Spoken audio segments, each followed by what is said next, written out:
David Cole was 25, sharp-minded, hard-working, and ambitious.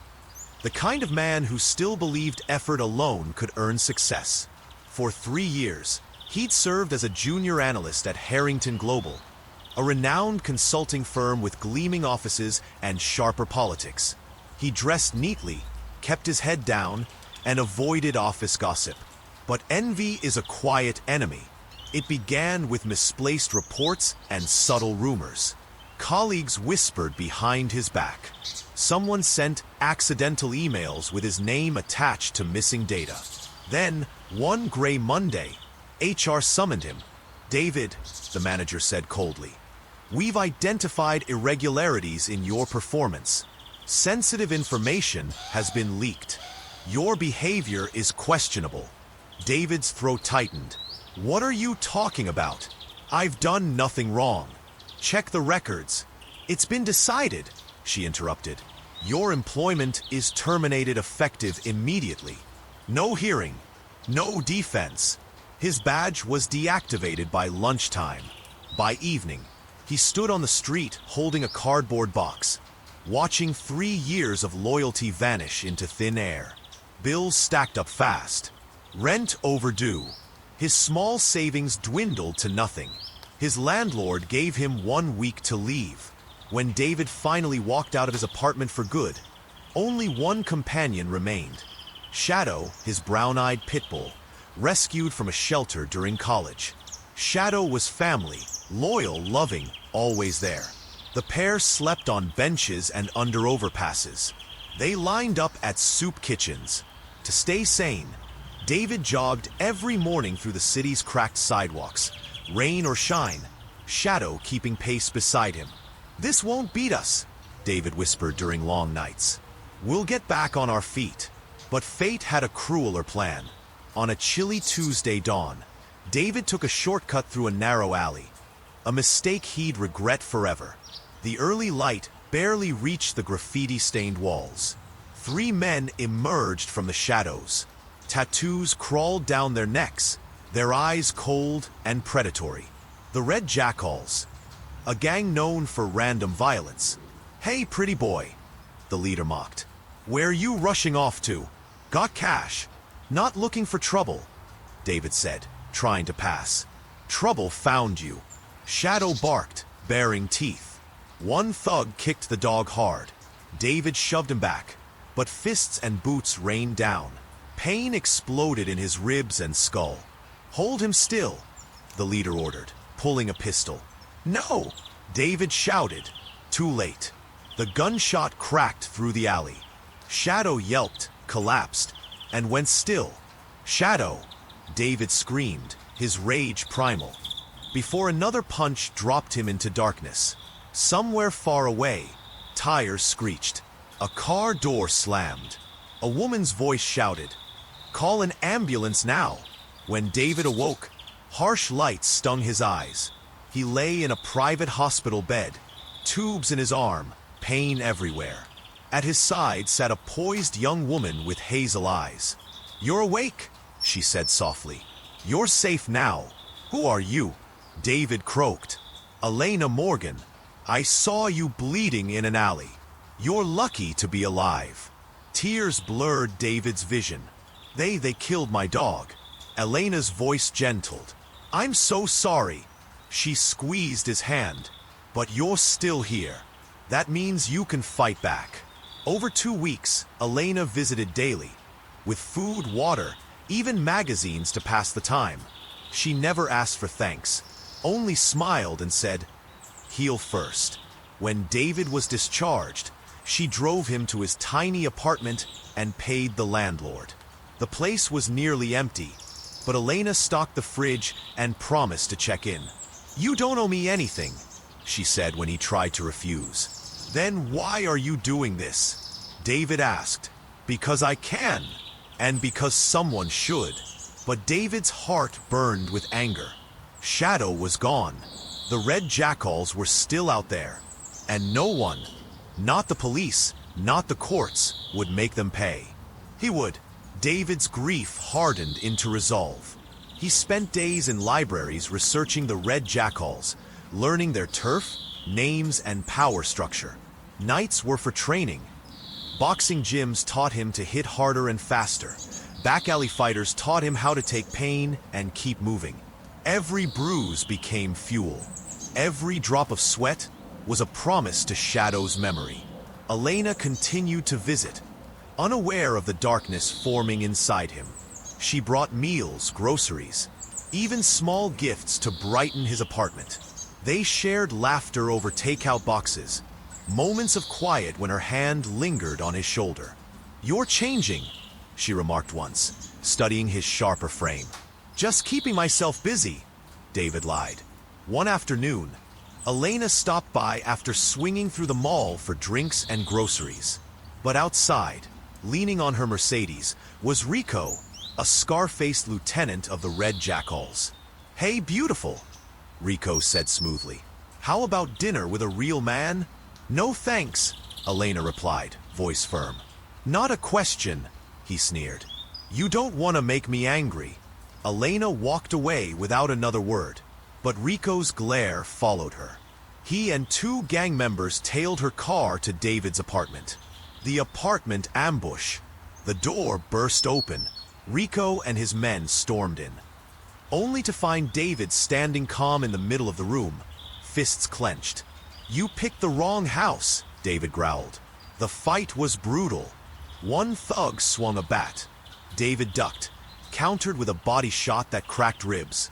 Rico lunged with a knife. David twisted his arm, slamming him into the wall. Minutes later, two gang members lay groaning on the floor. David pinned Rico against the doorframe, fist at his throat. "Names," David hissed. "All of them. Where do I find your boss?" Fear broke Rico. He coughed out addresses, hideouts, the gang hierarchy. Sirens wailed outside. Neighbors had called police. Elena stood frozen as officers stormed the building, arresting everyone, David included. On the streets, David's intel crippled the Red Jackals. Members were hunted, arrested, and some vanished mysteriously. David, released on bail, struck at night, taking down their safe houses one by one. But justice isn't blind. The gang leader, Dante Cruz, cut a deal with prosecutors. Testify against David as a violent vigilante in exchange for leniency. The courtroom buzzed with tension. David stood in chains as prosecutors painted him a criminal. "This man took the law into his own hands," the DA said. "We cannot allow vigilante justice on our streets." But Elena refused to abandon him. She hired Victor Harlan, a senior advocate known for tearing weak cases apart. "Ladies and gentlemen," Harlan thundered. David Cole was beaten, robbed, left for dead. The same gang murdered his dog in cold blood. The police did nothing. If this man is guilty of anything, it's surviving. The jury listened, torn, but politics outweighed truth. David was convicted and sent to prison.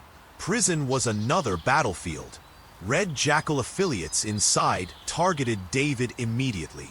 He fought back viciously, earning respect and fear. Word spread, "Don't mess with Cole." But Elena worked tirelessly outside. She dug into Dante Cruz's testimony, uncovering contradictions and corrupt deals. She rallied support, convinced Harlan to appeal. Months later, the appeals court overturned David's conviction. Evidence proved Cruz had fabricated testimony. Elena waited outside the prison gates the day David walked free. She hugged him tightly, tears in her eyes. "You're free," she whispered. "It's finally over."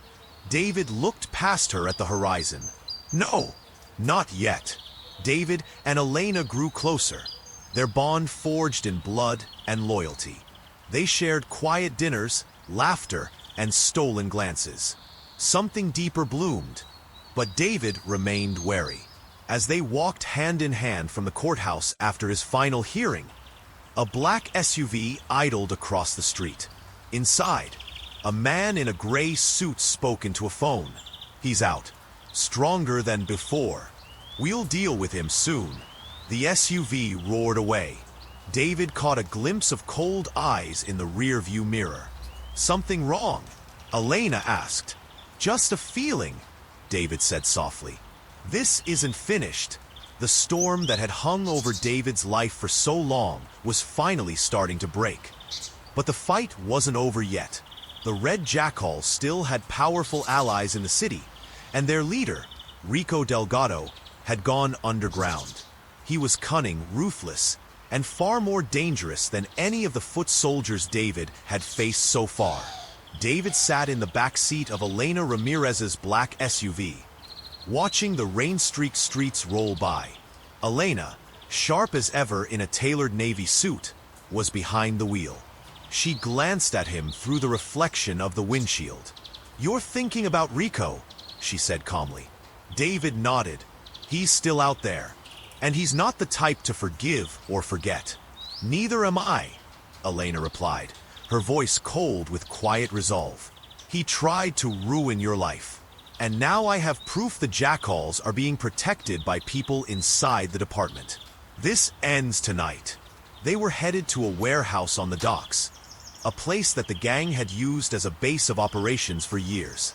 With the information David had pieced together from stolen financial records, burner phone logs, and bank transfers, they had traced Rico's entire money trail. Every dirty cop on his payroll was about to be exposed. The SUV slowed, its tires crunching over gravel as they pulled into an abandoned loading yard. Dark shipping containers loomed like silent sentinels. The smell of salt and rust filled the air. David checked his sidearm. "We're sure the cops won't intercept us?" Elena smirked, producing a small encrypted radio. "Not when we're broadcasting them live to internal affairs." My friend on the inside made sure of that. Inside the warehouse, voices echoed. David and Elena moved carefully, sticking to the shadows, their footsteps silent against the concrete floor. They could see Rico, standing tall and confident in a leather jacket, surrounded by his lieutenants. On a table nearby, bundles of cash and weapons glinted under the dim light. "You're late," Rico barked at a man in a police uniform.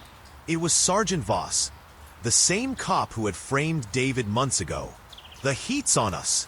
I pay you to make this disappear, not get sloppy." David's blood boiled, but he kept steady. This was their moment. Elena raised her phone and began streaming the conversation directly to IA headquarters. Every word, every bribe, every admission was being recorded. "Just keep the money flowing," Voss muttered nervously. "We'll clean it up. The kid's already off the force radar." "Not good enough," Rico snapped. "David Cole is still alive, and I don't like loose ends." David stepped out of the shadows, voice steady but full of controlled fury. "Then you're gonna hate tonight." The room froze. Guns came up. David and Elena dove for cover as the first shot rang out. Splintering wood behind them. David rolled, returned fire, and clipped one of Rico's men in the shoulder. Elena ducked low, expertly firing 2 shots that dropped another gangster's weapon clean out of his hand. Chaos erupted. The sound of gunfire thundered through the cavernous warehouse. Sparks rained from ricocheting bullets. Rico grabbed a pistol and fired wildly, shouting for his men to flank them. David moved with precision, his training kicking in. He remembered every humiliation, every sleepless night after being dismissed from his analyst job on false charges. Every time he'd wondered if fighting back was even worth it. Now he had his answer in front of him. Elena's voice cut through the din. "IA is on the way. Just hold them off." But Rico wasn't planning to wait. Seeing the tide turn, he bolted for the back exit. David saw him moving and gave chase, weaving through crates and broken pallets. They burst through a rusted door into the rain-soaked yard outside. "Rico?" David shouted, gun trained on him. Rico spun, his eyes full of rage. "You think you can take me down? I own this city." "Not anymore," David said and fired. The shot hit Rico square in the leg, dropping him to one knee. He tried to raise his weapon again, but Elena appeared behind David, leveling her pistol at Rico. "Game over," she said coldly. Within minutes, internal affairs units swarmed the warehouse. Sergeant Voss and the other dirty cops were arrested on the spot, their voices caught on the live broadcast sealing their fate. The Red Jackals operation crumbled overnight, and Rico Delgado was finally in custody. Weeks later, the city felt different, quieter, safer. David stood in the corner office of Ramirez Consulting, sunlight streaming through the glass windows. Elena had insisted on giving him the managerial role, head of corporate security and risk assessment. It wasn't just a promotion, it was her way of restoring his name. "I don't deserve this," David said as Elena handed him the official letter of appointment. "Of course you do," Elena replied with a warm smile. "You didn't just save my company, you saved my life." The tension that had once hovered between them was gone, replaced by something unspoken but undeniable. Later that evening, Elena invited David to her penthouse under the pretense of a small birthday dinner. When he arrived, she met him at the door, holding something behind her back. "Close your eyes," she said, grinning playfully. David obeyed. He heard soft paws against the floor and a tiny bark. When he opened his eyes, a golden retriever puppy was wagging its tail at his feet, a big red bow around its neck. "You're kidding," David said, laughing in disbelief. "Every hero needs a loyal sidekick," Elena teased. "Meet Scout. He's yours." David knelt to pick up the puppy, his heart swelling. He looked up at Elena, emotion flooding through him. So much had happened, loss, betrayal, danger. But somehow, she'd been there through all of it. "Thank you," he said softly, "for believing in me when no one else did." Elena's eyes shimmered. "You've earned more than just a second chance, David. You've earned a life." David stood, his pulse pounding. He reached into his pocket, pulling out a small velvet box he'd been carrying for days, waiting for the right moment.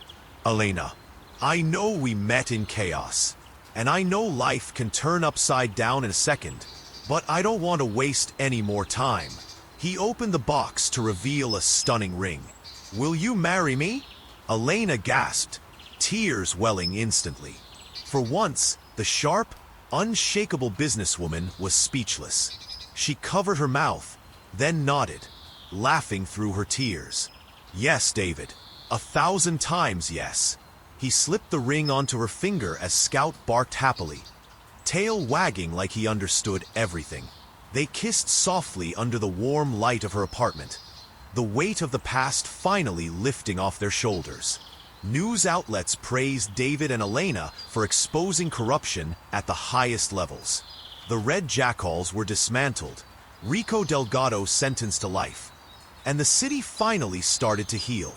But for David and Elena, the real victory was personal. They had survived hell together, and found love in the fire. And as Scout curled up at their feet, they knew this wasn't just the end of a dark chapter. It was the start of an entirely new one.